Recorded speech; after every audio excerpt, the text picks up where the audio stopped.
What's going on, everyone? My name's Tenebris, and Atomic Heart just got a really big update, adding in new FOV settings and bringing a huge amount of fixes.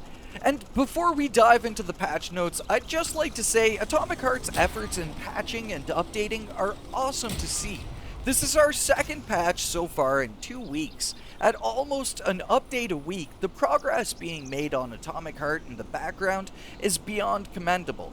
And I'm sure with a few more patches, we'll see Atomic Heart's minor inconveniences and bugs be fixed, and the game be in the pristine state it deserves to be in. So today, let's jump into patch 1.3.4 for consoles and 1.3.5 for PC players, with the patch notes proper here. The highlight of this update is the ability to change our FOV. Finally, we could take our FOV and extend it beyond what it's currently capped at. So, it's not in the display or quality section, but it's actually in the gameplay section down at the bottom here. And let's just crank it up to the maximum level of FOV. And there we go! Now we're starting to actually see things. Having the ability to customize our FOV is a great first step in taking the entire interface of Atomic Heart and making it customizable. I could see things like having the ability to toggle certain HUD features fitting in really well in the future, giving a sort of official HUD-less mode, or being able to see our energy only. But for now, at least, having the ability to increase our FOV is a great addition. Alongside the ability to increase FOV, we've seen fixes for ultra-wide displays, as well as a change from English being the default independent of your region. And probably a much more exciting part than the patch notes themselves is what's coming up next for Atomic Heart. So I'm going to include this before we go through the patch notes, just because that will be probably a little bit dry here. But here's a list of the main updates that, along with the others, will become available in the next upcoming patches. UI and subtitle size settings, which is so awesome to see. It's going to be great to see subtitles in a much more readable state. I don't have a hard time reading subtitles, but still, at certain points in times throughout the game, it would have been nice to have some larger subtitles. There's going to be Steam Deck support, which that's going to be freaking sweet. And then lastly, gamepad input remapping, which will be just a nice little feature. So now let's start from visual and audio fixes and work our way downwards. They start off with improved VFX for the FOV A6 deaths in a frozen state, so better visual effects. They've added sounds for jumping in limbo, which is really great to see. I remember that being kind of disconcerting. They fixed an issue with an incorrect display of the PM in the Nora repair window with an installed cartridge. They fixed some environmental collisions before the final boss fight. They fixed an issue with an incorrect flickering light at the bottom of the screen when moving around the Shalomi location. They fixed an issue with P3's body flickering in the Sechenov Center cutscene. They fixed an issue with cartoons not playing sometimes. They fixed an issue with an incorrect loading of the first location of VDNH. They fixed an issue with the incorrect loading of the boiler room after loading into the game. They fixed an issue with culling of a plant in the pesticide location, as well as fixing an issue with the lighting in a hotel and village. They added aiming sounds for the MP revolver type bolt frame upgrade, and this is really great to see. It adds an extra touch of immersion when using the revolver. They fixed an issue with a sound in an elevator in the VDNH. They fixed an issue with environmental culling in the Maya in the theater. They fixed an issue with the sounds of the testing ground exit door. And then they fixed an issue with an A pose for mutant corpses. Second last, they fixed an issue with the sound in an elevator in the LJ workshop in the Vavilov complex. And lastly, they fixed an issue with an incorrect loading of the last puzzle room in the magnetic shock absorption zone.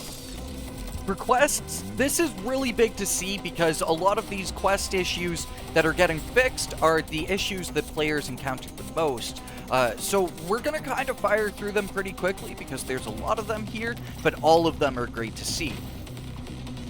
So for quests, there's an improved quest marker in the VDNH. There's a fixed issue with Tereshkova not going further if you stand too close to the gate.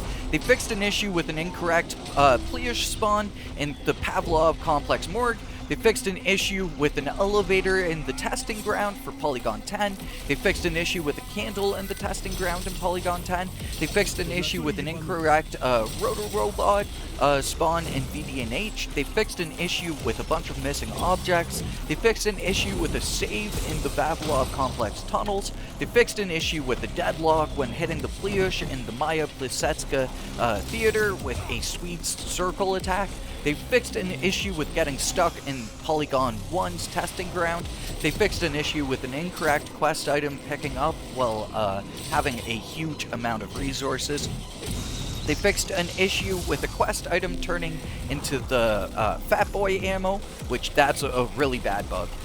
They fixed an issue with the start of a limbo location. They fixed an issue with a crash when loading an autosave in the LG workshop.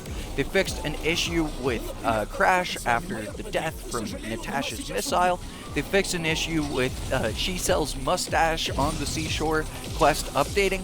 They fixed an issue with the Black Bova's health bar after an autosave. They fixed an issue with elevator doors in the seed bank. They fixed an issue with a door in Polygon 11. They fixed an issue with not being able to re-enter after the exit through the main entrance to VDNH right before the door closes. And then they fixed an issue with the door not opening at the start of Limbo in the Pavlov complex. They fixed an issue with doors not opening after killing the Pliush and all the mobs in testing ground Polygon 9.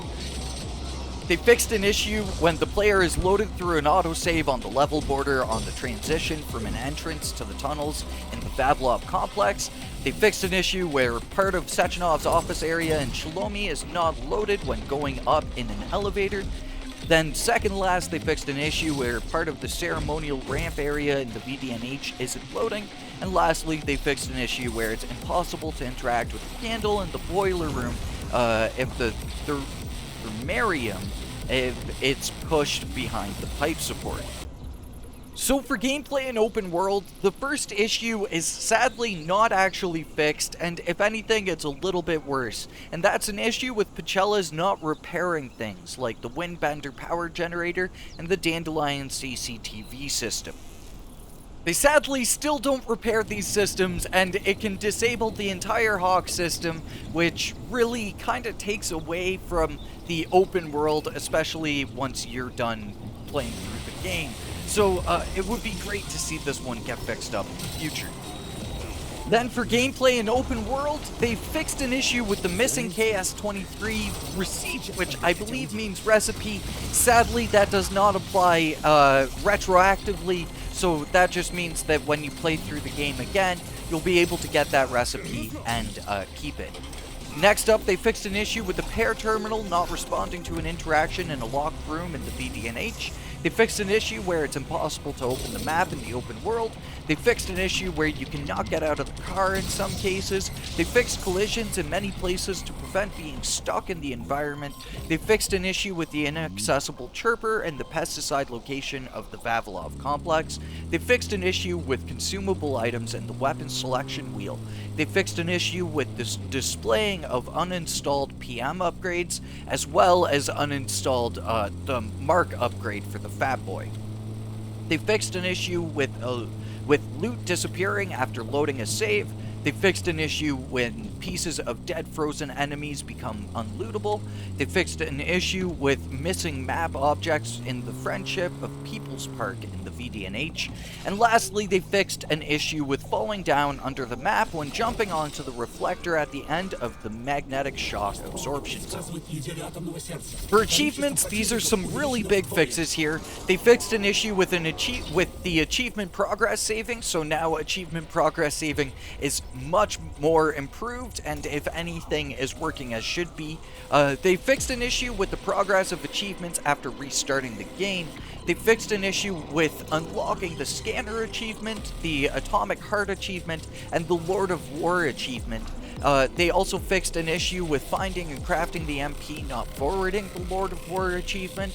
They fixed an issue with the progress of the Hothead achievement. And lastly, they fixed an issue with unlocking the Cleanup achievement. For UI, they fixed an issue with the Nora Repair Vendor UI, the Nora Repair Vendor storage UI improvements for the 16:10 and the 21:9 ratio monitors. They improved HUD notifications for sending items to the storage. They improved skill activation HUD, and then also they fixed an issue with the stock display of received loot. For stability, they improved performance in some areas, and then they improved stability and fixed some rare crashes. Lastly, for PC only, mouse acceleration has been disabled, and they fixed an issue with the soft lock when pressing the spacebar too many times during the use of the Nora Repair Vendor.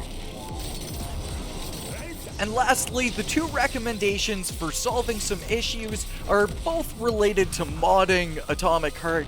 A thing to know when you're modding a game is that mods will become outdated as a game updates, so in order to be safe, it's always best to delete the mods before you update a game, so that way there's less chance of things going wrong. Things still possibly can go wrong when you mod your game, but that's just the name of the game when it comes to modding. So there are a massive amount of fixes, some of which aren't working entirely, but most of which are very welcome to see, especially the achievement and mission fixes.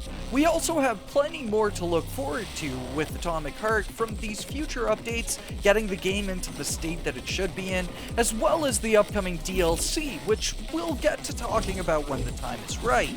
For now, if you enjoyed this video or want to stick around for more Atomic Heart content, please consider subscribing for more or hitting the thumbs up button to show your support. But for now, thank you for watching, and I will catch you all in the next one. Until then, peace.